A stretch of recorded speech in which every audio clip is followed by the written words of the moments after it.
In the week before the first Easter, Jesus was with his disciples in the city of Jerusalem, and he was teaching people in the temple. And as he was teaching, he quoted one of the Psalms. He quoted Psalm 118, and he said to them, "Have you ever heard the scripture that the stone which the builders have rejected has become the chief cornerstone? It is the Lord's doing, and it is amazing in our eyes."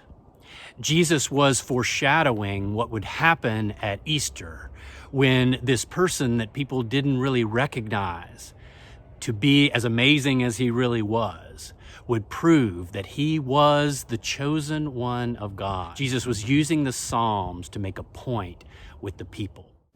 A cornerstone is the most important block in the building of a building because so much weight rests upon it. It has to be strong and it has to be perfectly positioned.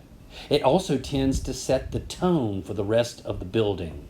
So it's important in how it looks and how it functions. Imagine if you were to build a building out of blocks. And after you built it tall and built it strong, if you were to kind of knock over one of the top pieces, one of the pieces that didn't really hold anything else up, the rest of the building would stand.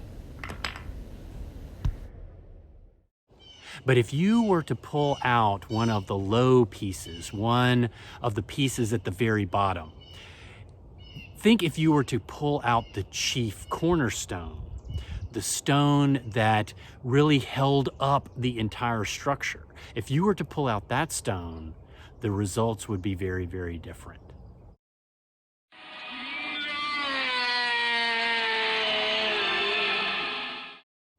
So what do we learn from this image of Jesus as the cornerstone? The first thing we learn is that Jesus is important to the entire structure, not only the structure of the church, but also the structure of everything that is good in the world. Jesus is foundational. Jesus is at the center of it. And if Jesus is not in the right place, nothing else really lines up or works out.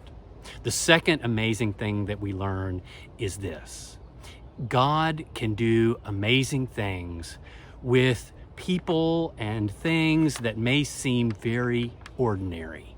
You might think you're not all that special. You might think that you're just kind of ordinary, that you don't have tremendous skills in this or that. But God sees amazing things in you, and God can make you into something amazing.